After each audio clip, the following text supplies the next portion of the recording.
സ്തോത്രം. എൻ്റെ എൻ്റെ പേര് ഡോളി എന്നാണ്. ഡോളി മാത്യു. ഞാൻ ഹ്യൂസ്റ്റൺ പട്ടണത്തിൽ താമസിക്കുന്നു. ആം, എൻ്റെ സാക്ഷ്യം എന്ന് പറഞ്ഞാൽ ദൈവം എന്നെ എനിക്ക് ചെയ്ത അത്ഭുതങ്ങൾ, എനിക്ക് വേണ്ടി കർത്താവ് എനിക്ക് ആം, ചെയ്ത ഓരോ ഓരോ ഉപകാരങ്ങളും എന്നെ കുഴിഞ്ഞ പിറ്റിൽ നിന്ന് എന്നെ ദൈവം കയറ്റിയതൊക്കെയാണ്. എൻ്റെ ദൈവത്തെ മഹത്വപ്പെടുത്തുവാൻ തക്കവണ്ണം എനിക്കിടയാകുന്നതിനായി സ്തോത്രം. പിന്നെ ഞാൻ 6 ഡിഫറെന്റ് ക്യാൻസർ എൻ്റെ ജീവിതത്തിൽ വന്നു. അതിനെക്കുറിച്ചാണ് ഞാൻ പറയാൻ പോകുന്നത്. 2002 ജൂൺ മാസം ഞാൻ നാട്ടിൽ പോയി കല്യാണം കഴിച്ചു. ആം, പിന്നെ ഒരു വർഷം കഴിഞ്ഞപ്പം ഹസ്ബൻഡ് ഇവിടെ വന്നു.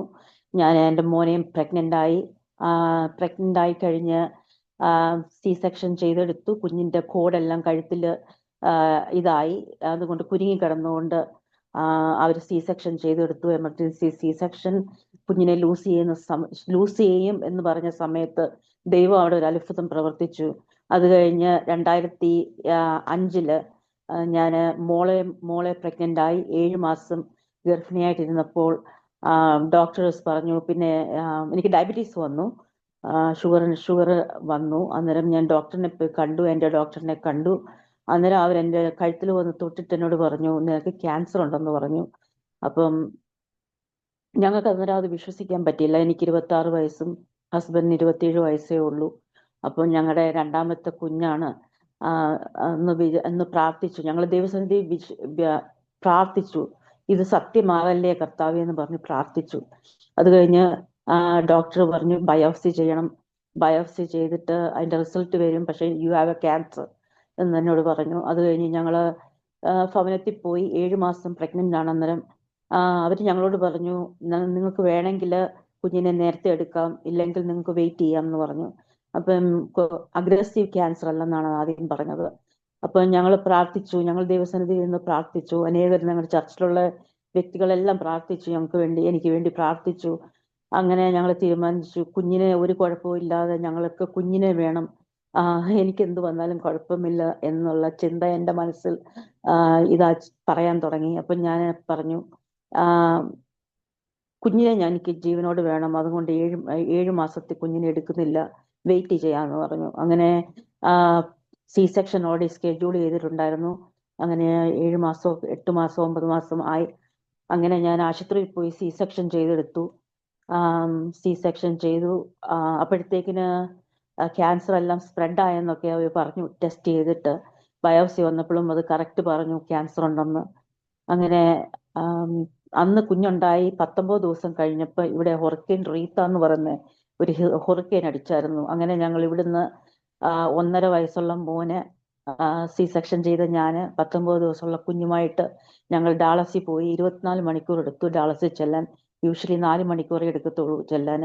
അങ്ങനെ ഞങ്ങളവിടെ ചെന്നു. അപ്പം കറണ്ടും ഒന്നും കാണത്തില്ല. ഇവിടെ എന്തെങ്കിലും പറ്റിയാൽ പെട്ടെന്ന് വരണ്ട, രണ്ട് ആഴ്ച അവിടെ നിന്നിട്ട് കസിന്റെ വീട്ടിൽ നിന്നിട്ട് വരാമെന്ന് പറഞ്ഞാണ് ഞങ്ങൾ പോയത്. അപ്പം 2 ദിവസം കഴിഞ്ഞപ്പം ഇവിടുന്ന് ഡോക്ടേഴ്സ് ഞങ്ങളെ വിളിച്ചിട്ട് പറഞ്ഞു, നീ പെട്ടെന്ന് വരണം, നിന്റെ റിസൾട്ട് ഇങ്ങനെ വന്നിട്ടുണ്ട്. അപ്പം ക്യാൻസർ നിനക്ക് പെട്ടെന്ന് ചെയ്തില്ലെങ്കിൽ അത് അഗ്രസീവായി, അത് നമ്മൾ പ്രതീക്ഷിച്ചതിനെക്കാട്ടും വലുതായെന്ന് ഞങ്ങളോട് പറഞ്ഞു.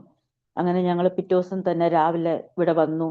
അവർ ടെസ്റ്റ് ഒക്കെ ചെയ്തു. അത് കഴിഞ്ഞ് നെക്സ്റ്റ് ഡേയിൽ ഞങ്ങൾ സർജറിക്ക് വേണ്ടി ഹോസ്പിറ്റലിൽ പോയി. അപ്പോഴത്തേക്കിന് ഞങ്ങളുടെ വീട്ടിൽ 24 hours പ്രാർത്ഥന വെച്ചു. ലൈക്ക് ആർക്ക് വേണമെങ്കിലും വന്ന് പ്രാർത്ഥിക്കാം. ദൈവസന്നിധിയിൽ ഒരു വിടുതൽ കിട്ടാൻ വേണ്ടി ചർച്ചിലുള്ള എല്ലാ വ്യക്തികളും എല്ലാ ഫാമിലികളും ഞങ്ങളുടെ വീട്ടിൽ വന്നു. ഇപ്പോഴും എനിക്ക് അല്ലാതെ വന്നവരെ ഒരു അറിയത്ത് പോലുമില്ല. പക്ഷെ അനേക ആൾക്കാർ എനിക്ക് വേണ്ടി വന്ന് പ്രാർത്ഥിച്ചു. ഈ ലോകം മുഴുവനും എനിക്ക് വേണ്ടി പ്രാർത്ഥിച്ചു. അനേക വ്യക്തികൾ എനിക്ക് വേണ്ടി പ്രാർത്ഥിച്ചു. പക്ഷെ ദൈവം അവിടെ അത്ഭുതം എന്ന് പറയട്ടെ, ദൈവം ഓരോ ദിവസവും ഓരോ പ്രാവശ്യവും ഓരോന്നും വരുമ്പോൾ ദൈവം അവിടെ നിന്നെല്ലാം വിടുതൽ വന്നുകൊണ്ടേയിരുന്നു.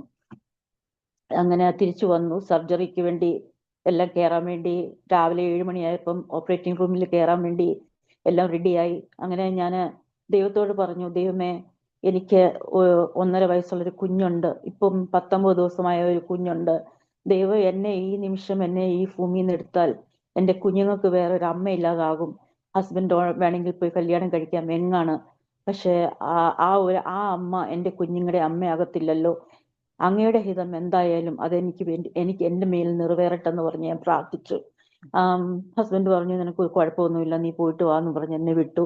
എനിക്ക് മരുന്നെല്ലാം കുത്തിവെച്ചു. ഞാൻ ഓപ്പറേറ്റിംഗ് റൂമിൽ ചെന്നു. ഞാനപ്പോൾ OR-ലാണ് ജോലി ചെയ്തുകൊണ്ടിരിക്കുന്നത്. അപ്പം ഓപ്പറേറ്റിംഗ് റൂമിൽ ചെന്നു. അങ്ങനെ അപ്പോഴത്തേക്ക് തന്നെ ഒരു സർജറി എല്ലാം തുടങ്ങി. ലൈക്ക് ഞാൻ സ്ലീപ്പായി. അവർ സർജറി ചെയ്തതിന് മുമ്പേ ഡോക്ടേഴ്സ് പറഞ്ഞ 4 കാര്യമാണ്. ഒന്ന്, കാൽസ്യം ഡൗൺ ആകാൻ ഒക്കും. ആ സമയത്ത് കാൽസ്യം ഹൈ തിരിച്ചു വരാൻ വേണ്ടി, അതിന്റെ ആ ലെവൽ വരാൻ വേണ്ടി സമയമെടുക്കും. അങ്ങനെ എടുക്കുവാണെങ്കിൽ ഞങ്ങൾ സർജറി നിർത്തി വെക്കും. അതുകൊണ്ട് നിങ്ങൾ നിങ്ങളുടെ ദൈവത്തോട് പ്രാർത്ഥിച്ചോളാൻ പറഞ്ഞു. പിന്നെ രണ്ടാമത്തത് പറഞ്ഞത് പാരലൈസ് ആകും, മൂന്നാമത്തത് കോമയാകും, പിന്നെ നാലാമത്തത് വോക്കൽ കോഡ് അവിടെ സർജറി ചെയ്യുന്നോണ്ട് ചിലപ്പം വർത്താനം പറയത്തില്ലായിരിക്കും എന്നുള്ള ഇത്ര 4 കാര്യമാണ് ഞങ്ങളോട് പറഞ്ഞത്. അങ്ങനെ ഞങ്ങൾ സർജറി എല്ലാം തുടങ്ങി. ആദ്യം അവർ സ്കെഡ്യൂൾ ചെയ്തത് ലെഫ്റ്റ് സൈഡിൽ 4 മണിക്കൂർ സർജറിയാണ് അവർ പറഞ്ഞിരുന്നത്. അപ്പം അങ്ങനെ സർജറി എല്ലാം തുടങ്ങി. 4 മണിക്കൂറിൻ്റെ അകത്തിന്റെ കാൽസ്യം ഡൗൺ ആയി. അങ്ങനെ കാൽസ്യം ഡൗൺ ആയി അവർ പിന്നെ കാൽസ്യത്തിന്റെ മരുന്നെല്ലാം തന്ന് തിരിച്ച് കാൽസ്യം ഹൈ കൊണ്ടുവരാൻ വേണ്ടിയൊക്കെ വെയിറ്റ് ചെയ്തു കുറെ നേരം. അത് കഴിഞ്ഞ് സർജറി എല്ലാം ചെയ്തു. അപ്പോഴത്തേക്കിന് ഓപ്പൺ എല്ലാം ചെയ്തു കഴിഞ്ഞപ്പോഴത്തേക്കിന് മൊത്തം റൈറ്റും ലെഫ്റ്റും മൊത്തം അത് സ്പ്രെഡ് ആയിട്ടുണ്ട്. പക്ഷെ ആദ്യം ഞങ്ങളോട് പറഞ്ഞത് അത് അഗ്രസീവ് അല്ല, അത് പതുക്കെ ഗ്രോ ചെയ്യത്തുള്ളൂ എന്നാണ് ഞങ്ങളോട് പറഞ്ഞത്. പക്ഷേ അത് 2 മാസം ഞങ്ങൾ വെയിറ്റ് ചെയ്തപ്പോഴത്തേക്കിന് അത് അഗ്രസീവ് ആയിട്ട് അത് ലെഫ്റ്റ് റൈറ്റ് മൊത്തം സ്പ്രെഡായി. എൻ്റെ തൈറോയിഡ് എടുത്ത് കളഞ്ഞു. എൻ്റെ ഒരു മനുഷ്യൻ 4 പാരത്തൈറോയിഡ് ആണുള്ളത്. 4 പാരത്തൈറോയിഡ്സ് എടുത്ത് കളഞ്ഞു. പാതിക്കുള്ള സലൈവറി ഗ്ലാൻഡ് എടുത്തു കളഞ്ഞു. തൗസൻഡ്സ് ഓഫ് ലിം നോട്ട്സ് എടുത്തു കളഞ്ഞു. അങ്ങനെ അതെല്ലാം ചെയ്തു കഴിഞ്ഞിട്ട് ഞാൻ എന്നെ റിക്കവറി റൂമിൽ കൊണ്ടുവന്നു. അപ്പോഴത്തേക്കിന് പുറത്തിരിക്കുന്നതെല്ലാം പ്രാർത്ഥിക്കുവാണ്. അവിടെ നമ്മുടെ ചർച്ചിലുള്ള എല്ലാ ആൾക്കാരും, അറിയാവുന്നവരും അറിയാൻ വയ്യാത്തവരും എല്ലാവരും ആ ഓപ്പറേറ്റിംഗ് റൂമിന്റെ മുന്നിൽ വന്നിട്ടുണ്ട്. അവരെല്ലാം ഇരുന്ന് പ്രാർത്ഥിക്കുവാണ്. ആ സമയത്ത് 4 മണിക്കൂർ കഴിഞ്ഞിട്ടും റിക്കവറി റൂമിൽ നിന്ന് വിളി വരുന്നില്ല, ഡോക്ടേഴ്സ് ഒന്നും പറയുന്നില്ല. അങ്ങനെ വെയിറ്റ് ചെയ്തു. വിളിക്കുന്നവരെല്ലാം വിഷമിച്ചു. അത് കഴിഞ്ഞ് 9.5 മണിക്കൂർ എടുത്തു സർജറി ചെയ്ത് തീർക്കാൻ വേണ്ടി. അന്നേരം അവർ വന്ന് പറഞ്ഞു എല്ലാം സ്പ്രെഡായി എന്നൊക്കെ പറഞ്ഞു. അത് കഴിഞ്ഞ് ഞങ്ങൾ റിക്കവറി റൂമിൽ വന്നു. എന്നെ റിക്കവറി റൂമിൽ കൊണ്ടുവന്നു. അവിടെ വന്നപ്പോഴത്തേക്കിന് പുറത്ത് ആൾക്കാർ വർത്താനം പറയുന്നത് എനിക്ക് കേൾക്കാം. പക്ഷേ എൻ്റെ ഉള്ളിൽ ബോധമുണ്ട്, പക്ഷെ എനിക്ക് വർത്താനം പറയുന്ന ഒന്നും പുറത്തോട്ട് വരുന്നില്ല. ഞാൻ അവർ പറയുന്നതിന്റെ മറുപടിയൊക്കെ ഞാൻ പറയുന്നുണ്ട്. അപ്പം ഞാൻ പറയുന്നുണ്ടെങ്കിൽ അവർ തിരിച്ച് എന്നോട് മറുപടി പറയുന്നില്ല. അപ്പൊ എനിക്ക് മനസ്സിലായി, എൻ്റെ ഉൾബോധത്തിൽ എനിക്ക് മനസ്സിലായി, അയ്യോ എനിക്ക് ശബ്ദമില്ലേ കർത്താവേ, അതുകൊണ്ടാണോ അവരെന്റെ ഒരു ഒരു ഭയം ഹൃദയത്തിൽ വരാൻ തുടങ്ങി. അന്നേരം അത് കഴിഞ്ഞ് ഞാൻ അന്നേരം ദൈവത്തോട് അവിടെ കിടന്നുകൊണ്ട് പ്രാർത്ഥിച്ചു, ദൈവമേ ഞാൻ തിരിച്ച് ഇവിടുന്ന് ഇറങ്ങുമ്പോൾ എനിക്ക് പരിപൂർണമായ സൗഖ്യം തരണേ എന്ന് പറഞ്ഞ് പ്രാർത്ഥിച്ചു, ഹൃദയത്തിൽ പറഞ്ഞു. അത് കഴിഞ്ഞ് ഞാൻ 2 ദിവസം കോമയിൽ കിടന്നു. 3-4 ദിവസം ഞാൻ പാരലൈസ് ആയിട്ട് കിടന്നു. അവർ പറഞ്ഞ എല്ലാ കാര്യങ്ങളും എനിക്ക് സംഭവിച്ചു. പക്ഷേ ദൈവം എത്ര നല്ലവനാണെന്നും വിശ്വസ്തനാണെന്നും എനിക്ക് ഓരോ സമയത്തും രുചിച്ചറിയുവാൻ പറ്റി. എൻ്റെ ക്യാൻസർ സ്റ്റേജ് 4 ആയിരുന്നു. പക്ഷെ അതിൽ നിന്നെല്ലാം ദൈവം അത്ഭുതകരമെന്ന് പറയട്ടെ, ദൈവം ഓരോ ദിവസവും വഴി നടത്തിക്കൊണ്ടിരുന്നു. അങ്ങനെ സർജറി എല്ലാം കഴിഞ്ഞു. റിക്കവറി റൂമിലായിരുന്നു. അങ്ങനെ 2 വീക്സ് ആശുപത്രി കിടന്നു. അത് കഴിഞ്ഞ് തിരിച്ചു മടങ്ങി വീട്ടിൽ വന്നു. അപ്പം ഞാൻ വന്നപ്പം എൻ്റെ കഴുത്തും തോളും തലയും ഒന്നായിട്ടായിരുന്നു ഇരുന്നത്. കാരണം അവിടെ സ്വെല്ലിങ് ഭയങ്കര സ്വോളനായി. എൻ്റെ കഴുത്തിന്റെ ഇങ്ങേയറ്റം തൊട്ട് ഇങ്ങേയറ്റം വരെ ഓപ്പൺ ചെയ്തവര്. അന്നേരം അത് അത്ര മണിക്കൂറുകൾ സർജറി ചെയ്തുകൊണ്ട് എല്ലാം സ്വെല്ലിങ് ആയിട്ട് അവർ സ്വെല്ലിങ് പോയാലേ റേഡിയേഷൻ ചെയ്യത്തുള്ളൂ എന്ന് പറഞ്ഞു. കാരണം സർജറി ചെയ്ത് കഴിഞ്ഞ് ചിലപ്പോൾ എന്തെങ്കിലും ക്യാൻസർ സെൽസ് എവിടെയെങ്കിലും കിടപ്പുണ്ടെങ്കിൽ അതിനെ കരിച്ചു കളയാൻ വേണ്ടി. അന്നേരം അത് കരിക്കുമ്പോൾ നമ്മുടെ നല്ല സെൽസും പോവാണ്. അങ്ങനെ അവര് അത് ചെയ്യണമെന്ന് പറഞ്ഞു. അതുകൊണ്ട് പിന്നെ ഞങ്ങള് വീട്ടിൽ വന്നു. അങ്ങനെ 1 മാസം കഴിഞ്ഞു. എന്നിട്ടും എൻ്റെ നീര് പോകുന്നില്ല. ഞാനിങ്ങനെ കട്ടിലേല് പില്ലോ അടുക്കി വെച്ച് ഇങ്ങനെ ഇരുന്നാണ് ഞാൻ ഉറങ്ങാൻ നോക്കിയിട്ടുള്ളത്. കാരണം എനിക്ക് കിടക്കാൻ പറ്റത്തില്ല, നീരും വെപ്രാളവും ശ്വാസം മുട്ടും എല്ലാം കാരണം. അങ്ങനെ ഞാൻ ഇരിക്കുന്ന സമയത്ത് 1 മാസം കഴിഞ്ഞു, 1.5 മാസം കഴിഞ്ഞു, എന്നിട്ടൊന്നും ഈ നീര് കുറയുന്നില്ല. അപ്പം എല്ലാവർക്കും വിഷമമായിരുന്നു. കാരണം എനിക്ക് എന്തെങ്കിലും പറ്റിയാലോ, ഈ നീര് കുറയാത്ത എന്താന്നുള്ള വിഷമം, ഇനി എന്തെങ്കിലും പറ്റുമോ എന്നൊക്കെയുള്ള പ്രയാസമൊക്കെ ഉണ്ടായിരുന്നെങ്കിലും അനേകർ വന്ന് പ്രാർത്ഥിച്ചു, അനേകർ വന്ന് പ്രാർത്ഥിച്ചു. അതിൻ്റെ ഒരു ഇതാണ് ഞാൻ ഇപ്പോഴും ഇവിടെ നിൽക്കുന്നത്. അങ്ങനെ പ്രാർത്ഥിച്ച് എല്ലാം കഴിഞ്ഞു. അങ്ങനെ ഒരു 1.5 മാസം കഴിഞ്ഞപ്പം ഞങ്ങളുടെ ചർച്ചിൽ, ഷാരോൺ ചർച്ചിലാണ് ഞങ്ങൾ പൊയ്ക്കൊണ്ടിരുന്നത്. അന്നേരം അവിടുന്ന് ഞങ്ങളുടെ പാസ്റ്റർ, വേറെ ഒരു കന്യാകുമാരി എന്നൊരു പാസ്റ്റർ വന്നു. അപ്പോൾ ആ പാസ്റ്ററിനെ കൊണ്ട് ഞങ്ങളുടെ വീട്ടിൽ വന്നു. അപ്പോൾ ആ പാസ്റ്റർ വന്നപ്പം ഹസ്ബൻഡിനോട് പറഞ്ഞു, മോനെ നീ മോളെ ഇങ്ങ് കൊണ്ടുവരാൻ പറഞ്ഞു. അപ്പം ഞാൻ വന്ന് എന്നെ കൊണ്ടുവന്ന് സോഫയിൽ ഇരുത്തി. എനിക്ക് നടക്കാൻ പോലും വയ്യ നീരും കൊണ്ട്.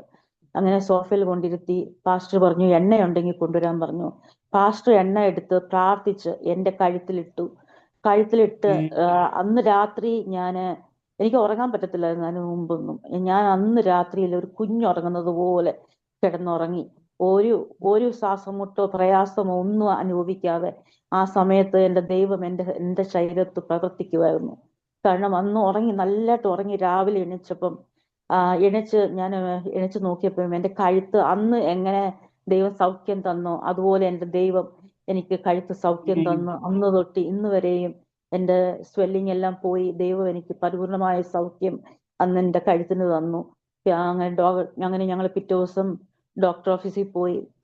ചെന്നപ്പം ഡോക്ടേഴ്സ് റേഡിയേഷൻ ചെയ്യാൻ വേണ്ടി വെയിറ്റ് ചെയ്യുമായിരുന്നു, സ്വെല്ലിങ് കഴിഞ്ഞിട്ട്. അങ്ങനെ 2 മാസം കഴിഞ്ഞിട്ട് ഞങ്ങൾ ആശുപത്രിയിൽ പോയി കഴിഞ്ഞാൽ അവര് ഓരോ പ്രാവശ്യവും ക്യാൻസറിന് റേഡിയേഷൻ തന്നു.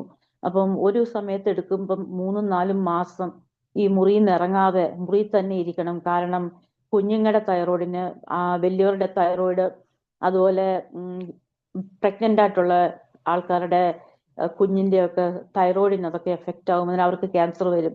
അതുകൊണ്ട് എനിക്ക് പുറത്തൊന്നും പോകാൻ പറ്റത്തില്ല, മുറിക്കകത്ത് തന്നെ 4 മാസം ഇരിക്കണം. അങ്ങനെ ഞാൻ ഒരു 9-10 പ്രാവശ്യം ഞാൻ ആദ്യത്തെ ഇതെടുത്തു. എടുത്തു കഴിഞ്ഞ് മുറിയിലിരിക്കും, പ്രാർത്ഥിക്കും, വേദോസ്തം വായിക്കും, പാട്ടുകൾ കേൾക്കും, പ്രസംഗങ്ങൾ കേൾക്കും. അങ്ങനെ ഞാൻ ദൈവസന്നിധിയിൽ കൂടുതലായി അടുക്കാൻ തുടങ്ങി. ആ സമയത്തൊക്കെ എന്തെങ്കിലും ഞാൻ യൂസ് ചെയ്ത ഒന്നും മുറിയുടെ പുറത്ത് കൊണ്ടുപോകാൻ പറ്റത്തില്ല. കാരണം റേഡിയേഷന്റെ എഫക്റ്റ് അതിൽ പോലും കാണും. അന്നേരം ഹസ്ബൻഡ് ഫുഡ് കൊണ്ടുതരും, ഞാൻ കഴിച്ചിട്ട് അത് പേപ്പർ പ്ലേറ്റ് കവറിയിടും, എന്നിട്ട് കളയും. അങ്ങനെയൊക്കെയായിരുന്നു. കുറെ നാള് ആഗ്രഹങ്ങളുണ്ട് കുഞ്ഞുങ്ങളെ കാണാനും കുഞ്ഞിനെ ഒന്ന് തൊടുവാനും ഒക്കെ. പക്ഷെ അതൊന്നും എനിക്ക് നടന്നില്ല, സാധ്യമായില്ല. കാരണം റേഡിയേഷൻ എടുത്തേക്കുന്നതുകൊണ്ട് ഞാനൊരു മുറിയിൽ ഐസൊലേഷനായിട്ട് ഞാനിങ്ങനെ കിടക്കുമായിരുന്നു. ആ സമയത്ത് എൻ്റെ ദൈവം എനിക്ക് പല പ്രാവശ്യം ഞാനിങ്ങനെ ചിന്തിച്ചിട്ടുണ്ട്, അപ്പനും അമ്മയും സഹോദരങ്ങളും എല്ലാം നിന്നെ വിട്ടുപോയാലും ഞാൻ മാത്രമേ നിനക്കുള്ളെന്നുള്ള ആ വാക്യം, കർത്താവ് നമ്മുടെ കൂടെ ഉണ്ടെന്നുള്ള വാക്യം, അത് എനിക്ക് പല പ്രാവശ്യം എനിക്ക് രുചിച്ചറിയുവാൻ തക്കവണ്ണിടയായി. അങ്ങനെ കിടക്കുന്ന സമയത്തെല്ലാം ഞാൻ പ്രാർത്ഥിക്കും. പ്രാർത്ഥിച്ച് പ്രസവം കേട്ടാണ് ഞാൻ ഉറങ്ങുന്നത്. ഒരു ദിവസം രാത്രി ഞാൻ ഇങ്ങനെ കിടക്കുന്ന സമയത്ത് മുറിയുടെ ചുറ്റും ഈ ഭിത്തിയുടെ ഈ സീലിങ്ങിൽ മൊത്തമായിട്ട് വലിയൊരു പാമ്പ് ചുറ്റും മൊത്തം അത് കവർ ചെയ്തിരിക്കുവാണ് ആ പാമ്പിന്റെ ചുറ്റും ഒരു 1000 കൊച്ചു പാമ്പുകളും പല തരത്തിലുള്ള പാമ്പുകളുണ്ട്. അപ്പൊ ഈ വലിയ പാമ്പ് ഈ കുഞ്ഞു പാമ്പുകളെ എല്ലാം തിന്നാൻ തുടങ്ങി. അങ്ങനെ തിന്ന് എന്നിട്ടും അതിന്റെ വയറ് നിറയുന്നില്ല. അത് ഞാൻ എന്നിട്ട് പ്രാർത്ഥിച്ചിട്ടൊക്കെ ഉറങ്ങുക. അന്നേരം ഞാൻ ഇങ്ങനെ കാണുക. അപ്പം ഞാൻ കണ്ണു തുറക്കും, അന്നേരം പ്രാർത്ഥിക്കും, ദൈവമേ ഈ പിശാചിനെ എടുത്തുകൊണ്ട് പോണ ഇവിടുന്ന്, എനിക്ക് കർത്താവേ എന്ന് പറഞ്ഞ് ഞാൻ പ്രാർത്ഥിക്കാൻ തുടങ്ങി. ആ സമയത്തെല്ലാം പിശാച് ഇങ്ങനെ ആ പാമ്പുകളെല്ലാം തിന്നിട്ട് കണ്ണടയ്ക്കുമ്പം എൻ്റെ അടുത്തോട്ട് വന്നുകൊണ്ടിരിക്കുവോ. ഞാൻ കണ്ണു തുറന്നിട്ട് ഒരു 2 മിനിറ്റ് പ്രാർത്ഥിച്ചിട്ട് പിന്നെയും കണ്ണടയ്ക്കുമ്പം ആ വന്നിടത്തുനിന്ന് ഇങ്ങോട്ട് തന്നെ വന്നുകൊണ്ടിരിക്കുക. അപ്പൊ എനിക്ക് മനസ്സിലായി എനിക്ക് ഇനി മുറി കിടക്കാൻ പറ്റത്തില്ല. ഞാൻ മുറിയിൽ നിന്ന് ഇറങ്ങി വിളിക്കോട്ട് ഒറ്റ ഓട്ടം ഓടി. അങ്ങനെ അവിടെ ചെന്നപ്പം ഹസ്ബൻഡും മമ്മിയും ഒക്കെ പ്രാർത്ഥിച്ചു. അങ്ങനെ പ്രാർത്ഥിച്ച് അവർ ചോദിച്ചു എന്തിനാ നീ വന്നേ വിളിക്ക് ചോദിച്ചപ്പോൾ ഞാൻ പറഞ്ഞു പൊക്കൂടാ വിളിക്കുക, കാരണം അവരുടെ എല്ലാം തൈറോയിഡിന് വരും, എഫക്റ്റ് ആവും. അങ്ങനെ പ്രാർത്ഥിച്ച് ഞാൻ തിരിച്ചു മുറിയിൽ പോയി കിടന്ന് സുഖകരമായിട്ട് ഉറങ്ങി. അത് കഴിഞ്ഞ് പിന്നെ ഞാൻ പിശാചിനെ കണ്ടില്ല. അത് കഴിഞ്ഞ് ഞാൻ ദൈവസന്നിധിയിൽ കൂടുതലായി അടുക്കാൻ തുടങ്ങി, പ്രാർത്ഥിക്കാൻ തുടങ്ങി. അങ്ങനെ ഓരോ പ്രാവശ്യവും ഞാൻ റേഡിയേഷൻ എടുക്കുമ്പോൾ 4 മാസം 3 മാസം ഞാൻ മുറിയിലിരിക്കും, എങ്ങും പോകാൻ പറ്റത്തില്ല. അങ്ങനെ കുറെ മാസങ്ങളും വർഷങ്ങളും കടന്നുപോയി. അങ്ങനെ ലാസ്റ്റിൽ അവർ പറഞ്ഞു ഒരു വലിയ റേഡിയേഷൻ എടുക്കണം. ആദ്യമൊക്കെ എനിക്ക് തന്നുകൊണ്ടിരുന്നത് 5 മില്ലിക്യൂറും 10 മില്ലിക്യൂറുമാണ്. മൂന്നാമത്തെ എനിക്ക് എടുക്കണമെന്ന് പറഞ്ഞത് 250 മില്ലിക്യൂർ എന്ന് പറയുന്നതാണ് എടുക്കേണ്ടത്. അത് ഏറ്റവും കൂടിയ റേഡിയേഷൻ ആണെന്ന് പറഞ്ഞു. അങ്ങനെ അവരെന്നോട് പറഞ്ഞു 2 ദിവസം എടുക്കും അവർക്ക് റൂം സെറ്റ് ചെയ്യാൻ വേണ്ടി. അപ്പൊ ഞങ്ങൾ തീരുമാനിച്ചു വീട്ടില് ഈ ഇച്ചിരി ഉള്ളത് എടുത്തിട്ട് 4 മാസം മുറിക്കകത്തിരിക്കണമല്ലോ, അന്നേരം ഇത്രയും വലുതാകുമ്പം മുറിക്കകത്തുനിന്നെല്ലാം അങ്ങോട്ടും ഇങ്ങോട്ടും ഒക്കെ പോകുമെന്ന് പറഞ്ഞു. അത് വ്യക്തിക്കകത്തൂടെ പെനിട്രേറ്റ് ചെയ്ത് കയറി പോകും. അതുകൊണ്ട് ആശുപത്രിയിൽ ചെയ്യുന്നതായിരിക്കും നല്ലതെന്ന് ഡോക്ടർ ഞങ്ങളത് സജഷൻ ചെയ്തു. അങ്ങനെ ഞങ്ങളത് തീരുമാനിച്ചു. അങ്ങനെ അവർ പറഞ്ഞു 2 ദിവസം എടുക്കും റൂം സെറ്റ് ചെയ്യാൻ. അങ്ങനെ 2 ദിവസം കഴിഞ്ഞപ്പോൾ ഞങ്ങൾ ഹോസ്പിറ്റലിൽ പോയി ആ റേഡിയേഷൻ എടുക്കാൻ വേണ്ടി. ഞാനും ഹസ്ബൻഡും കൂടെ പോയി. അങ്ങനെ അവിടെ ചെന്ന് മെയിൻ ഹോസ്പിറ്റലിന്റെ അടുത്തുനിന്ന് ഒരു വലിയ ഹോൾവേ ആണ് ലോങ് ആയിട്ട്. ആ ഹോൾവേ കൂടി ഇങ്ങനെ നടന്നു പോയപ്പം അവിടെ എങ്ങും മുറികളൊന്നുമില്ല. അപ്പം അങ്ങേ അറ്റത്ത് ചെന്നപ്പോൾ ഒരു മുറിയുണ്ട്. ആ മുറിയിൽ ഞാൻ വാതിൽക്കൽ നിന്നപ്പം ഒരു സ്വർഗത്തിൽ ചെന്ന ഒരു ഫീലിംഗ് ആയിരുന്നു. കാരണം ആ മുറി മുഴുവൻ ഒരു സൈസിലെ വൈറ്റ് പേപ്പർ വെച്ച് എല്ലാം കവർ ചെയ്തിരിക്കുക. ടിവിയും എല്ലാ സാധനങ്ങളും കവർ ചെയ്തിരിക്കുക. അപ്പം ഞാൻ അവരോട് ചോദിച്ചു, എന്തിനാ നിങ്ങൾ ഇങ്ങനെ കവർ ചെയ്തേക്കുന്നതെന്ന് ചോദിച്ചപ്പം അവർ പറഞ്ഞു, ഇത്രയും ദൂരെ ഈ ഐസൊലേഷൻ റൂമിൽ ഉണ്ടായതിന്റെ കാരണം ഇത്രയും ദൂരെ ഈ ഭിത്തിക്കകത്തുനിന്ന് അത് പോകാനുള്ള ശക്തി ഉണ്ടായതിന്.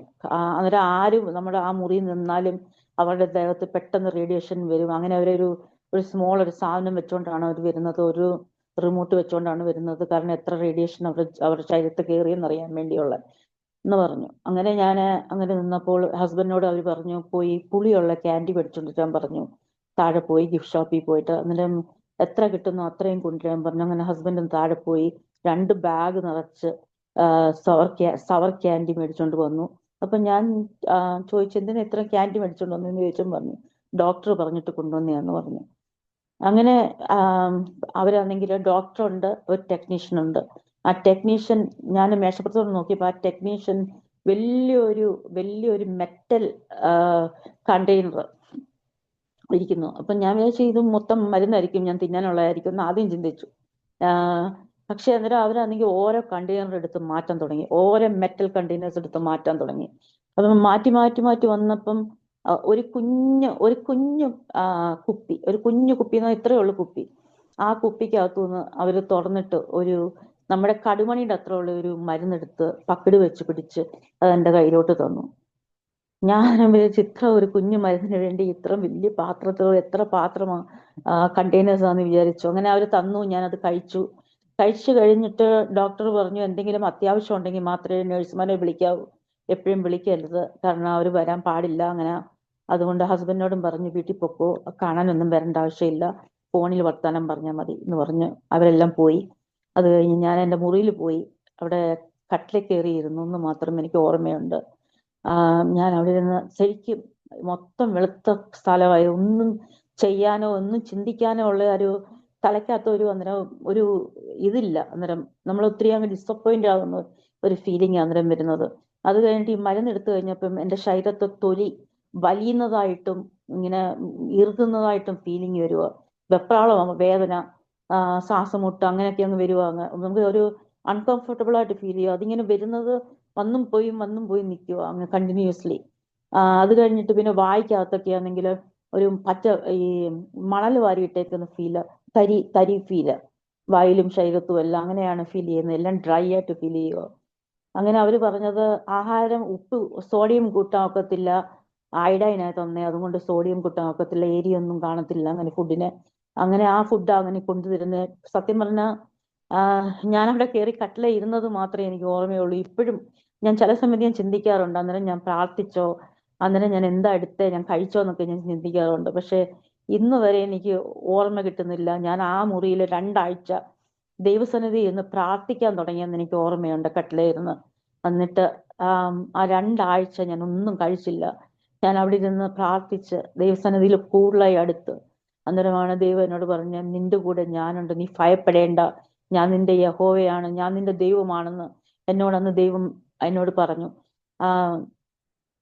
അങ്ങനെ അങ്ങനെ നിന്ന് പ്രാർത്ഥിച്ചുകൊണ്ട് അവിടുത്തെ 2 ആഴ്ച കഴിഞ്ഞപ്പോഴത്തേക്കിന് ഞാൻ തിരിച്ചു മടങ്ങി വീട്ടിൽ വന്ന എഗെയിൻ ഞാൻ 4 തൊട്ട് 5 മാസം വരെ മുറിയിലിരുന്നു. കുഞ്ഞുങ്ങളെ കാണാൻ വേണ്ടി ആഗ്രഹത്തിന് കഥ തുറന്ന് നോക്കുന്നുണ്ടേ മോൻ ഓടി വരും എൻ്റെ അടുത്തോട്ട്, മമ്മി എന്ന് പറഞ്ഞുകൊണ്ട്. അവനിങ്ങനെ വെയിറ്റ് ചെയ്യും പുറത്ത് എന്നെ കാണാൻ വേണ്ടി. അപ്പം മോളാണെങ്കിൽ ആ 1 മാസം ആകുന്ന 1, 2, 3 മാസം ആയതേ ഉള്ളൂ. അപ്പം മോൻ ഓടി വരുമ്പോൾ ഞാൻ കഥ അടയ്ക്കും. കാരണം എനിക്ക് അവനെ തൊടാൻ പറ്റത്തില്ല. അവൻ എൻ്റെ അടുത്ത് വന്നാൽ അവനെ ഞാൻ കെട്ടിപ്പിടിക്കണം, ഉമ്മ കൊടുക്കണം. തൊടാൻ പറ്റാത്തത് കൊണ്ട് ഞാൻ പെട്ടെന്ന് കതവടയ്ക്കും. അപ്പോഴത്തേക്കിന് മോൻ കരയും. ആ ഞാൻ വിൻചാൻ പറയും, പിന്നാണെങ്കിൽ മോനെ മമ്മിക്ക് വയ്യാത്തോണ്ടല്ലേ, മമ്മി സുഖമാകും, അന്നേരം മോന് മമ്മി എടുത്ത് പോവാമെന്ന് പറഞ്ഞ് ഇങ്ങനെ സമാധാനപ്പെടുത്തുന്നത് ഞാൻ കേട്ടിട്ടുണ്ട്. അങ്ങനെ ദൈവസന്നിധിയിലൊക്കെ ഉള്ള അടുത്തു, പ്രാർത്ഥിച്ചു. ആം, ഓരോ ദിവസവും ഇങ്ങനെ പോയി. അങ്ങനെ നാട്ടിൽ കുഞ്ഞുങ്ങളെ രണ്ടുപേരെയും കൊണ്ടുവിട്ടു. കാരണം കുഞ്ഞുങ്ങളെയും എന്നെയും കൂടെ നോക്കാൻ പാടായോണ്ട് ബിൻചാന്. അങ്ങനെ ഞങ്ങൾ നാട്ടിൽ കുഞ്ഞുങ്ങളെ കൊണ്ടുവിട്ടു. 1.5 വർഷം കുഞ്ഞുങ്ങൾ നാട്ടിൽ നിന്നു, ജെയിംസിന്റെ വീട്ടില്. അങ്ങനെ അതും വേറൊരു ബുദ്ധിമുട്ടായിരുന്നു. കാരണം ഞാൻ ഇങ്ങനെ വയ്യാതെ കിടക്കുമ്പം കുഞ്ഞുങ്ങളെ ഒന്ന് കാണുവാൻ പറ്റുന്നില്ലല്ലോ, അവരെ ഒന്ന് നോക്കുവാൻ പോലും പറ്റുന്നില്ലല്ലോ എന്നുള്ള വിഷമം ഉണ്ടായിരുന്നു. പിന്നെ അത് തന്നെയല്ല, ഹസ്ബൻഡ് ഒത്തിരി കഷ്ടത്തിൽ കൂടെയും പ്രയാസത്തിൽ കൂടെയും ഇങ്ങനെ രോഗങ്ങളൊക്കെ വന്നു കഴിഞ്ഞപ്പം പോവാനിടയായി. ലൈക്ക് ജോലിക്കൊക്കെ രാവിലെ 3 മണിക്ക് പോവും, രാവിലെ 10 മണിയാകുമ്പോഴത്തേക്കും ജോലി കഴിഞ്ഞ് വരും. അങ്ങനെ ഷിഫ്റ്റ് എല്ലാം മാറ്റി, അങ്ങനെയൊക്കെ കുഞ്ഞുങ്ങളെയും എന്നെ നോക്കാൻ വേണ്ടി. അങ്ങനെ അങ്ങനെ തൈറോയ്ഡ് ക്യാൻസർ അവർ പറഞ്ഞു റീമിഷനില്ല എന്ന് പറഞ്ഞു. അങ്ങനെ ഞങ്ങൾ ദൈവത്തോട് നന്ദി പറഞ്ഞു, ദൈവത്തോട് പ്രാർത്ഥിച്ചു. 2010 ഞാൻ പിന്നെയും ഇങ്ങനെ ക്യാൻസർ ഇങ്ങനെ സ്റ്റേജ് 4-ലായതുകൊണ്ട് അവർ നമ്മളെപ്പോഴും പോയി ബോഡി സ്കാനിങ് ഒക്കെ ചെയ്യണം. അങ്ങനെ ചെയ്യാൻ വേണ്ടി പോകുമ്പം 2010 ചെന്നപ്പം അവർ പറഞ്ഞു എനിക്ക് ബ്രസ്റ്റ് ക്യാൻസർ ഉണ്ടെന്ന് പറഞ്ഞു. ലെഫ്റ്റ് ബ്രസ്റ്റിൽ 9 o'clock ഏരിയയിൽ എനിക്ക് ബ്രസ്റ്റ് ക്യാൻസർ ഉണ്ട്. അത് 20 ml ഉണ്ടെന്ന് പറഞ്ഞു. അങ്ങനെ ഞങ്ങള് ആ, പക്ഷെ എനിക്കറിയാം എൻ്റെ ദൈവം എനിക്ക് സൗഖ്യം തന്നു. ആ, ഞാൻ പല പ്രാവശ്യം ഞാൻ ദൈവസന്നിധിയിൽ ഞാൻ സൗഖ്യം രുചിച്ചറിഞ്ഞതാണ്. പല പ്രാവശ്യം മരണം വഴി പോകേണ്ട സമയത്ത് ദൈവം എന്നെ അതിൽ നിന്നെല്ലാം വിടുവിച്ചതാണ്. എനിക്കറിയാം എനിക്കൊന്നും പറ്റത്തില്ല, പക്ഷെ ഇത് പിശാചാണെന്നുള്ള ഹൃദയത്തിൽ എനിക്ക് 100% ഉണ്ട്. അപ്പൊ ഞാൻ എപ്പോഴും പറഞ്ഞുകൊണ്ട് നടക്കും, പിന്നെ പിശാചെ നിനക്ക് എന്നെ ഒന്നും ചെയ്യാൻ പറ്റത്തില്ല, നീ എൻ്റെ കാലിന്റെ കീഴിലാണ്, നിനക്ക് ഒരു അധികാരവും എൻ്റെ ഭവനത്തിലില്ല, എൻ്റെ കുഞ്ഞുങ്ങളെയോ എൻ്റെ കുടുംബത്തെയോ ആരെയും ഒന്നും തൊടാൻ പറ്റത്തില്ലെന്ന് പറഞ്ഞ് ഞാൻ പ്രാർത്ഥിച്ചുകൊണ്ട് നടക്കുമായിരുന്നു എപ്പോഴും. അത് തന്നെയല്ല, എനിക്ക് ഒരു ആന്റി, ചർച്ചിലുള്ള ഒരു ആന്റി എനിക്ക് ഒരു വാക്യം കൊണ്ടു തന്നായിരുന്നു. 1 പീറ്റർ 5:7 വാക്യം, cast all your cares on him, he cares for you എന്നുള്ള വാക്യം എന്നോട് പറഞ്ഞു. എല്ലാ ദിവസവും നീ ആ വാക്യം പറയണം എന്നോട് പറഞ്ഞു. ഞാൻ അന്നേരം അത് എന്നും രാവിലെ എണീക്കുമ്പോഴും ഉച്ചയ്ക്കും വൈകിട്ടും എല്ലാം ആ വാക്യം പറഞ്ഞുകൊണ്ടിരുന്നു. അങ്ങനെ 2010 എനിക്ക് ബ്രസ്റ്റ് ക്യാൻസർ ആണെന്ന് അവർ പറഞ്ഞു.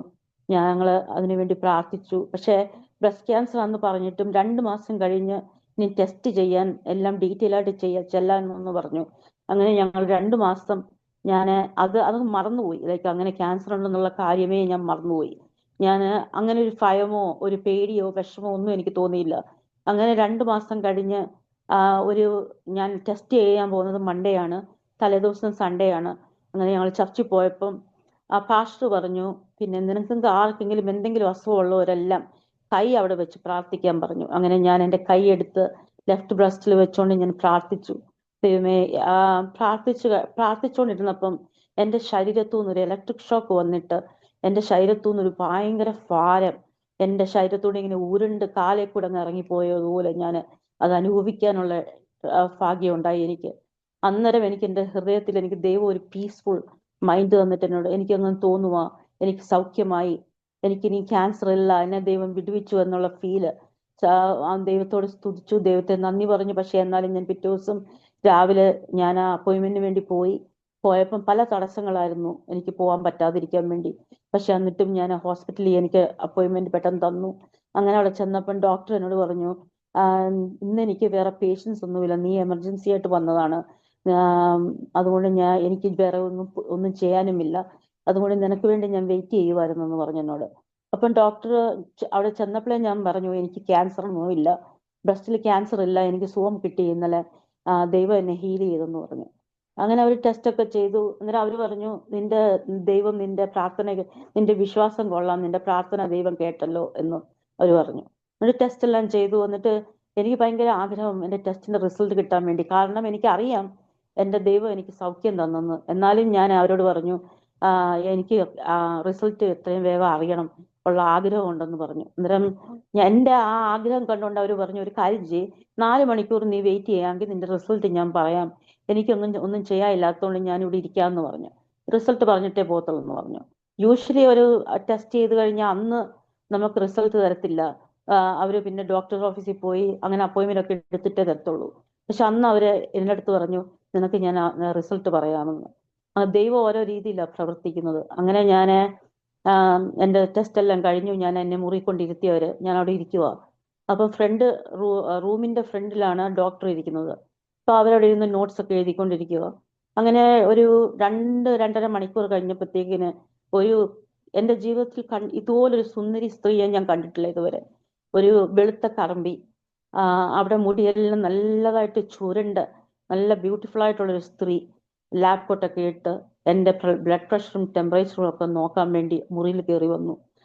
കഥ തുറന്ന് അവർ കയറി വന്നത്. അപ്പൊ ഞാൻ എന്റെ മനസ്സിൽ ചിന്തിച്ചു, ഞാൻ ജസ്റ്റ് റിസൾട്ട് കിട്ടാൻ വേണ്ടി ഇരിക്കുക, ഇവരെന്തിനാ എന്റെ ബ്ലഡ് പ്രഷറും ഷുഗറും ടെമ്പറേച്ചറും എല്ലാം നോക്കുന്നേ എന്ന് വിചാരിച്ചു ഞാൻ.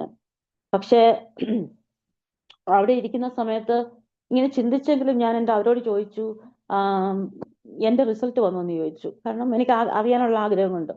അപ്പൊ അവരെന്നോട് പറഞ്ഞു, നിന്റെ റിസൾട്ട് വന്നിട്ടുണ്ട്, ഡോക്ടർ ഇപ്പം വരും നിന്നോട് പറയാന്, നിന്റെ ക്യാൻസർ നിന്റെ ലെഫ്റ്റിന്ന് റൈറ്റിലോട്ടെല്ലാം സ്പ്രെഡ് ആയിട്ടുണ്ട്, നീ ജീവിക്കത്തില്ല എന്ന് അവരെന്റെ അടുത്ത് നേരിട്ട് പറഞ്ഞു. അപ്പം എന്റെ ഹൃദയത്തിൽ എനിക്കറിയാം, എനിക്ക് സൗഖ്യമായെന്ന് എനിക്ക് പൂർണ്ണ വിശ്വാസമുണ്ട്. ഞാൻ അത് തലേദിവസം അനുഭവിച്ചതാണ് ദൈവം എനിക്ക് സൗഖ്യം തന്നത്. എന്നിട്ട് ഇവരിങ്ങനെ പറഞ്ഞപ്പം എന്റെ ഹൃദയത്തിൽ എൻ്റെ അടുത്ത് ആ ദൈവത്തിന്റെ ആത്മാവ് പറയുക, ഇത് സത്യമല്ല, ഇത് പിശാചാണെന്നുള്ള ഒരു ഫീല് എനിക്ക് അന്നേരം എൻ്റെ ഹൃദയത്തിൽ വന്ന് ഞാൻ അന്നേരം ദൈവത്തോട് പ്രാർത്ഥിച്ചു. അവരെന്നിട്ട് കഥ തുറന്നിറങ്ങിപ്പോയി. അത് കഴിഞ്ഞ് കറക്റ്റ് 4 മണിക്കൂർ ആയപ്പോഴത്തേക്കിന് ഡോക്ടർ കഥ തുറന്ന് കയറി ഉടനെ അവരെന്നോട് പറഞ്ഞത്, ഞാൻ ഈ ഹോസ്പിറ്റലിൽ 37 വർഷം കൊണ്ട് ജോലി ചെയ്യുക, പക്ഷെ ഞാൻ ഇതുവരെ ഇങ്ങനെ ഒരു അത്ഭുതം കണ്ടിട്ടില്ല. നീ പ്രാർത്ഥിച്ച ദൈവം നിന്റെ വിശ്വാസം ദൈവം നിന്നെ ഉത്തരം നൽകി. നിനക്ക് ക്യാൻസർ അവിടെ ഉണ്ടായിരുന്ന ആ 20 mm ക്യാൻസറിന്റെ ഒരു പാടോ ഒന്നുമില്ല, അവിടെ ക്യാൻസറേ ഇല്ലെന്ന് എന്നോട് പറഞ്ഞു.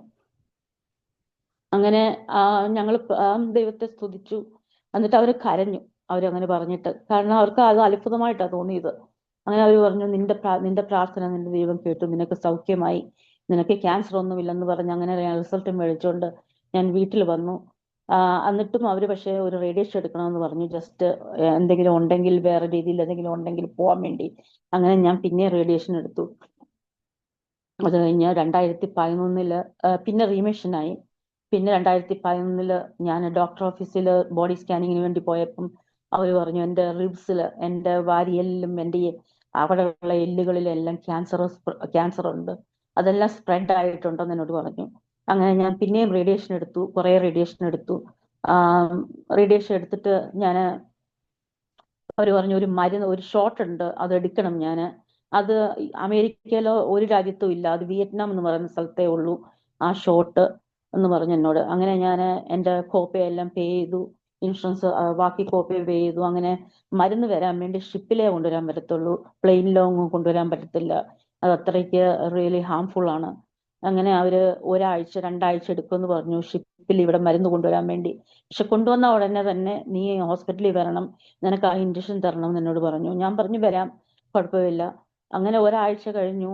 അവർ വിളിച്ചിട്ട് പറയും പിന്നെ ആണെങ്കിൽ അത് എന്തോ പറ്റി, അങ്ങനെ പറ്റി, ഇങ്ങനെ പറ്റി, ഓരോ തടസ്സങ്ങൾ പറയാൻ തുടങ്ങി അവര് ഹോസ്പിറ്റലുകാര്. അങ്ങനെ 1.5 ആഴ്ച ആയപ്പോഴത്തേക്കിന് മരുന്ന് ഇവിടെ വന്നു, പോർട്ടിൽ വന്നു. അവിടുന്ന് ഹോസ്പിറ്റലിൽ ഹെലികോപ്റ്റർ പോയി മരുന്നെല്ലാം എടുത്തോണ്ട് വന്നു. എന്നിട്ട് ഞാൻ അന്നേരം ഞാൻ ചെന്നു. അവിടെ ചെന്നപ്പോഴത്തേക്കിന് അവരെനിക്ക് ഇഞ്ചക്ഷൻ തന്നു. ആ മരുന്ന് ഇഞ്ചക്ഷൻ തന്നു കഴിഞ്ഞിട്ട് 2 സെക്കൻഡ് കഴിയുന്നതിന് മുമ്പ് എനിക്ക് തലകറക്കം വരാൻ തുടങ്ങി. ഞാനിങ്ങനെ നിൽക്കാൻ ഒക്കാത്തതിന്റെ കൂട്ടി ഇങ്ങനെ മയങ്ങി വീഴുന്ന പോലെ ഫീൽ ചെയ്യുക. അങ്ങനെ ഞാൻ അവരോട് പറഞ്ഞു, എനിക്ക് വയ്യ, എനിക്ക് വല്ലാതെ വരുന്നെന്ന് പറഞ്ഞു. അങ്ങനെ അവരെന്നെ പിടിച്ചവിടെ കിടത്തി. 15 മിനിറ്റ് കഴിയുമ്പോൾ പോവാച്ചൊന്നരോട് ഇവിടെ കിടക്കെന്ന് പറഞ്ഞു എന്നെ അവിടെ പിടിച്ചു കിടത്തി. ആ സമയത്ത് വേറെ ഒരു ഡോക്ടർ ഓടി ഇങ്ങോട്ട് വന്നിട്ട് എന്നെ ഇൻജക്ഷൻ എടുത്ത ഡോക്ടറിനോട് ചോദിച്ചു, നീ ആ മരുന്ന് ഓൾറെഡി കൊടുത്തോ എന്ന് ചോദിച്ചു ഡോക്ടറിനോട്.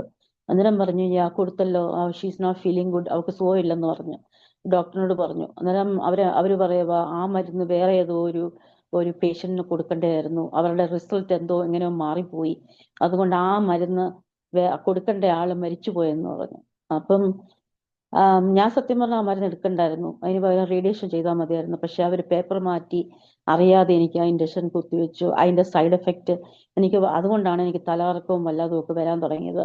അങ്ങനെ ഞങ്ങള് അന്നേരം തന്നെ ആ ഹോസ്പിറ്റലിൽ നിന്ന് വീട്ടിൽ വന്നു. കാരണം ഞങ്ങൾ പറഞ്ഞു പെട്ടെന്ന് പോവാം, നമുക്ക് ഇവിടെ നിന്ന് നിൽക്കണ്ടെന്ന് പറഞ്ഞു. ഞങ്ങൾ ഭവനത്തിൽ വന്നു, ഞങ്ങൾ പ്രാർത്ഥിക്കാൻ തുടങ്ങി. അപ്പോഴത്തേക്കും എൻ്റെ ശരീരത്തെല്ലാം ഭയങ്കര വേദനയും അതും ഒരു വല്ലാത്ത ഒരു ഫീലായിരുന്നു ആ മരുന്ന് എടുത്തു കഴിഞ്ഞ്. കാരണം ആവശ്യമില്ലാത്ത മരുന്ന് എൻ്റെ ശരീരത്ത് കുത്തിവെച്ചത് കൊണ്ട്. പക്ഷെ ഞങ്ങളെല്ലാം ഇരുന്ന് പ്രാർത്ഥിക്കാൻ തുടങ്ങി. ദിവസങ്ങളിൽ കൂടുതലായി അടുത്തു. ദൈവം അങ്ങനെ എനിക്ക് പരിപൂർണമായ സൗഖ്യം തന്നു. അതിൻ്റെ ഇടയ്ക്ക് എനിക്കൊരു സങ്കീർത്തനം 91ന്റെ 14-16 വായിക്കാൻ ആഗ്രഹമുണ്ട്. Because he has set his love upon me, therefore will I deliver him. I will set him on high, because he hath known my name. 15. He shall call upon me, and I will answer him. I will be with him in trouble. I will deliver him and honor him. 16ാമത്തെ വാക്യം, with long life will I satisfy him and show him my salvation. ദൈവസന്നിധിയിൽ അന്നേരം ദൈവത്തിന്റെ ആ സ്നേഹം ഓരോ ദിവസവും എനിക്ക് രുചിച്ചറിയുവാൻ വേണ്ടി ഉള്ള ഭാഗ്യം എനിക്കുണ്ടായി. ദൈവത്തിന്റെ സ്നേഹം അങ്ങനെ 2011 ക്യാൻസർ റിമിഷനിലായി. അങ്ങനെ ഞങ്ങൾ പ്രാർത്ഥിച്ചു, റേഡിയേഷൻ എടുത്തു. ദൈവം അന്നേരം ആദ്യമൊന്നും ഞങ്ങൾ പിന്നെ ടെസ്റ്റിന് വേണ്ടി പോയപ്പം ദൈവം ഞങ്ങൾക്ക് സൗഖ്യം കിട്ടിയെന്ന്, ദൈവം എന്നെ ഹീൽ ചെയ്തെന്നുള്ള കാര്യം അവർ പറയാനിടയായി. ആ ക്യാൻസറും അവിടുന്ന് മാറിപ്പോയി എൻ്റെ ശരീരത്തുനിന്ന്. അങ്ങനെ ദൈവം എനിക്ക് പരിപൂർണമായ സൗഖ്യം തന്നു. അങ്ങനെ കുറെ വർഷങ്ങൾ ഇങ്ങനെ കഴിഞ്ഞുപോയി. അത് കഴിഞ്ഞ് 2015 എനിക്ക് ഓവറി ക്യാൻസർ വന്നു. ഓവറി ക്യാൻസർ, 2 ഓവറിയിലും ക്യാൻസർ വന്നു. അങ്ങനെ ഞങ്ങള് റേഡിയേഷൻ ഒക്കെ എടുത്തു. ഒരു വർഷം അങ്ങനെ കഴിഞ്ഞു പോയി. അവർ പറഞ്ഞു കുഴപ്പമില്ല, എടുക്കേണ്ട ആവശ്യമില്ല, ഇപ്പം ഇനി നമുക്ക് ടെസ്റ്റ് ഒക്കെ ചെയ്തിട്ട് എടുത്താൽ മതി എന്ന് പറഞ്ഞു. ഓവറി അഥവാ ക്യാൻസർ സ്പ്രെഡ് ചെയ്യുവാണെങ്കിൽ എടുത്താൽ മതി എന്ന് പറഞ്ഞു. അങ്ങനെ 2005 അവരെ ക്യാൻസർ കണ്ടുപിടിച്ചു ഓവറിയിൽ. അങ്ങനെ ഒരു വർഷം ഞാൻ റേഡിയേഷനും അതിനും എടുത്തു, ഇങ്ങനെ മരുന്നും എടുത്തുകൊണ്ട് പോയി. അങ്ങനെ 2016 പിന്നെയും കണ്ടുപിടിച്ചു എനിക്ക് യൂട്രസ് ക്യാൻസർ ഉണ്ടെന്ന്. അങ്ങനെ ഞങ്ങൾ ദൈവസന്നിധിയിൽ വെച്ച് പ്രാർത്ഥിച്ചു. കാരണം അടിക്കടിയായിട്ട്, കാരണം ഒന്നും മാറി പോകുന്നതിനനുസരിച്ച് പിന്നെയും പിന്നെയും പിന്നെയും പിശാച് ഇങ്ങനെ ഓരോ രീതിയിൽ ഓരോ കാര്യങ്ങൾ ഞങ്ങളുടെ ജീവിതത്തിൽ അടിച്ചു വന്നുകൊണ്ടിരുന്നത്. 2005 തുടങ്ങിയതാണ് ഈ ക്യാൻസർ. എന്നിട്ട് 2016 ആയിട്ടും എൻ്റെ ശരീരത്തെ ക്യാൻസർ പിന്നെയും പിന്നെയും വന്നുകൊണ്ടിരിക്കുകയാണ്. അങ്ങനെ 2016 ഡോക്ടർ പറഞ്ഞു ഇനിയും നമുക്ക് യൂട്രസ് എടുത്ത് കളയാം, ഓവറിയും എടുത്ത് കളയാം, കാരണം ഇനി വെച്ചോണ്ടിരിക്കണ്ട, അത് സേഫ് അല്ലെന്ന് പറഞ്ഞു. അങ്ങനെ 2016 ഞാൻ പോയി എൻ്റെ യൂട്രസും ഓവറിയും എടുത്ത് കളഞ്ഞു. അത് കഴിഞ്ഞ് ഞാൻ കുറെ റേഡിയേഷൻ ഒക്കെ ചെയ്തു. അത് കഴിഞ്ഞ് ദൈവം എനിക്ക് പരിപൂർണമായ സൗഖ്യം തന്നു, റീമിഷനിലായി. അങ്ങനെ പ്രാർത്ഥിച്ചുകൊണ്ടിരുന്നപ്പം ദൈവം എനിക്ക് പല പ്രാവശ്യം എനിക്ക് ഓരോ വാക്യങ്ങളും തരും. നീ പ്രയാസപ്പെടേണ്ട, അതിന്റെ കൂടെ ഞാനുണ്ട്, നിന്നെ കരുതുന്ന ദൈവമാ, നിന്നെ ഒരിക്കലും ഞാൻ കൈവിടുന്ന ദൈവമല്ല. ഞാന് നീ വയ്യാതെ കിടന്നപ്പോഴും നീ സുഖമില്ലാതെ കിടന്നപ്പോഴെല്ലാം ഞാൻ നിന്റെ അരികിലുണ്ട്. പക്ഷെ ദൈവം എന്നെ ആ സമയത്തെല്ലാം താങ്ങിക്കൊണ്ട്, എനിക്ക് വയ്യാതെ വേദന സഹിച്ച് കിടന്ന് വിഷമിക്കുമ്പോഴെല്ലാം ദൈവം എൻ്റെ കൂടെ ഉണ്ടായിരുന്നു. അതിനുവേണ്ടി ഞാൻ ദൈവത്തെ സ്തുതിക്കുന്നു, സ്തോത്രം ചെയ്യുന്നു. അങ്ങനെ സർജറി ചെയ്തു. അങ്ങനെ 2024 എനിക്ക് പിന്നെയും ബ്രസ്റ്റ് ക്യാൻസർ വന്നു. അങ്ങനെ ഞാൻ റേഡിയേഷൻ എടുത്തു, കുറെ റേഡിയേഷൻ എടുത്തു. ആ സമയത്ത് എൻ്റെ പേരൻസിന് സുഖമില്ലായിരുന്നു. അങ്ങനെ ഞാൻ അതിൻ്റെ ഇടയ്ക്ക് റേഡിയേഷൻ എടുക്കുകയൊക്കെ ചെയ്തു. അവരെ ശുശ്രൂഷിക്കാനുള്ള ഭാഗ്യം എനിക്കുണ്ടായി. ജാനുവരി 18 20 എൻ്റെ മമ്മിയും പപ്പായും ഈ ലോകത്തിൽ നിന്ന് വിട പറഞ്ഞു 2025. അത് കഴിഞ്ഞ് ഞാൻ റേഡിയേഷൻ പിന്നെയും എടുത്തു. ദൈവം ഇപ്പൊ എനിക്ക് റീമിഷനിലാണ്. ദൈവം എനിക്ക് സൗഖ്യം തന്നെന്നുള്ള വിശ്വാസവും എല്ലാം ഉണ്ട്. അതുകൂടാതെ എനിക്ക് സ്പൈനിന് പ്രോബ്ലം ഉണ്ട്. എൻ്റെ കഴുത്തും തലയും എല്ലാം വേദനയും ബൾജിങ്ങും ഉണ്ട്, ടെയിൽ ബോണും ഒക്കെ. അന്നേരം ഞാനിങ്ങനെ ഭയങ്കര വേദനയായിരുന്നു അത്. അങ്ങനെ അവർ പറഞ്ഞു സർജറി അല്ലാതെ വേറെ ഒന്നും ചെയ്യാൻ പറ്റത്തില്ലെന്ന് എന്നോട് പറഞ്ഞു. പക്ഷെ ഞങ്ങൾ ദൈവസന്നിധി വെച്ച് പ്രാർത്ഥിച്ചു. അങ്ങനെ ഞാൻ ഈ പ്രെയർ ലൈനിൽ കയറിയത്. ലിസിയാൻറ്റി എന്നോട് പറഞ്ഞു, മോളെ നീ പ്രെയർ ലൈനിൽ കയറിയ പ്രാർത്ഥിച്ചാൽ നിനക്ക് സൗഖ്യം കിട്ടുമെന്ന് പറഞ്ഞു. അങ്ങനെ ഞാൻ പ്രെയർ ലൈനിൽ കയറി ദൈവസന്നിധിയിൽ കൂടുതലായി അടുക്കാൻ തുടങ്ങി. ഞാൻ ഇപ്പം പ്രെയർ ലൈനിൽ കയറിയില്ലായിരുന്നെങ്കിൽ ഞാൻ ഒരിക്കലും, എനിക്കറിയത്തില്ല ഞാൻ എവിടെ ആയിത്തീരുമെന്ന്. കാരണം അത്രമാത്രം ഡിപ്രഷനിലോട്ട് ഫോളോ ചെയ്യാൻ ഞാൻ തുടങ്ങി. പക്ഷെ ഞാൻ പ്രയർ ലൈനിൽ കയറിയപ്പം തൊട്ട് എനിക്കൊരു സമാധാനം, ഒരു സ്വസ്ഥത എൻ്റെ ജീവിതത്തിൽ എനിക്ക് ഫീൽ ചെയ്യാൻ തുടങ്ങി. അങ്ങനെ ഒരു രാത്രിയിൽ ഞാൻ ഞാൻ ഒരു 2-3 ആഴ്ച എനിക്ക് ഉറങ്ങാൻ ഒക്കത്തില്ലായിരുന്നു വേദന കൊണ്ട്. എൻ്റെ തല പില്ലോയിൽ വെക്കുമ്പം ഇങ്ങനെ നോവുന്ന വേദന എടുക്കുക. ഇവിടെ എന്തെങ്കിലും നീര് വെച്ച പോലെ ഉണ്ട്, ഫീലിംഗ് ഉണ്ട്, കഴുത്തിന് ഇതുണ്ട്. അങ്ങനെ ഞാൻ MRI എല്ലാം ചെയ്തു. അവർ പറഞ്ഞു ഇത് കഴുത്തിൽ നിന്ന് വരുന്നതാണെന്ന് പറഞ്ഞു. പിന്നെ എനിക്ക് മൈഗ്രെയിൻ ഇടയ്ക്ക് വരും, പിന്നെ അതുമുണ്ട് അതിന്റെ കൂടെ. അപ്പം ഇങ്ങനെ കുറെ ആഴ്ചകൾ ഇങ്ങനെ വേദന എടുത്ത് ഇങ്ങനെ കിടക്കുമ്പോൾ ഉറങ്ങാൻ വയ്യാതെ ഞാൻ ദൈവത്തോട് പറഞ്ഞു, ദൈവമേ എനിക്കിനി സഹിക്കാൻ വയ്യ ഈ വേദന, കർത്താവേ എനിക്ക് സഹിക്കാൻ വയ്യ എന്ന് പറഞ്ഞ് ഞാൻ കരഞ്ഞു. അത് കഴിഞ്ഞ് അന്ന് രാത്രി ഞാൻ പ്രയർ ലൈനിൽ ഞാൻ പറഞ്ഞു, ആന്റി എനിക്ക് ഭയങ്കര വേദന, ഞാൻ സഹിക്കാൻ ഒക്കുന്നില്ലെന്ന് പറഞ്ഞപ്പം ലിസി ആന്റിയും അവിടുത്തെ സിസ്റ്റേഴ്സ് എല്ലാം എനിക്ക് വേണ്ടി പ്രാർത്ഥിച്ചു. അന്ന് രാത്രി ദൈവം എനിക്ക് വിടുതൽ തന്നു. അത് കഴിഞ്ഞിട്ടും പ്രയർ ലൈൻ കഴിഞ്ഞിട്ടും ലിസി ആന്റിയും ഞാനും കൂടെ കുറെ നേരം ഇരുന്ന് പ്രാർത്ഥിച്ചു. ലിസി ആന്റി ജോലി കഴിഞ്ഞ് വന്ന് ഉറക്കം വന്നിട്ടും ലിസി ആന്റി എനിക്ക് വേണ്ടി അന്ന് രാത്രി പ്രാർത്ഥിച്ചു കുറെ നേരം. അങ്ങനെ പ്രാർത്ഥിച്ചു കഴിഞ്ഞിട്ട് ഞാൻ അന്ന് രാത്രിയിൽ അതുവരെ ഉറങ്ങാത്ത ഞാൻ അന്ന് വേദനയൊന്നുമില്ലാതെ ഞാൻ ഉറങ്ങാൻ പറ്റി. രാവിലെ എണീച്ചപ്പം എനിക്ക് എന്റെ തോള് വേദനയും എന്റെ കഴുത്തു വേദനയും എന്റെ തലവേദനയും അന്ന് എന്റെ ദൈവം എനിക്ക് വിടുതൽ തന്നു. പ്രാർത്ഥിച്ച ദൈവം എന്റെ പ്രാർത്ഥന കേട്ടു. ആഹ് ഞാൻ ഒരു വാക്യം വായിച്ചോട്ടെ. സങ്കീർത്തനം 116:5-6. Gracious is the Lord and righteous, ഈ one God merciful. The Lord preserveth the simple.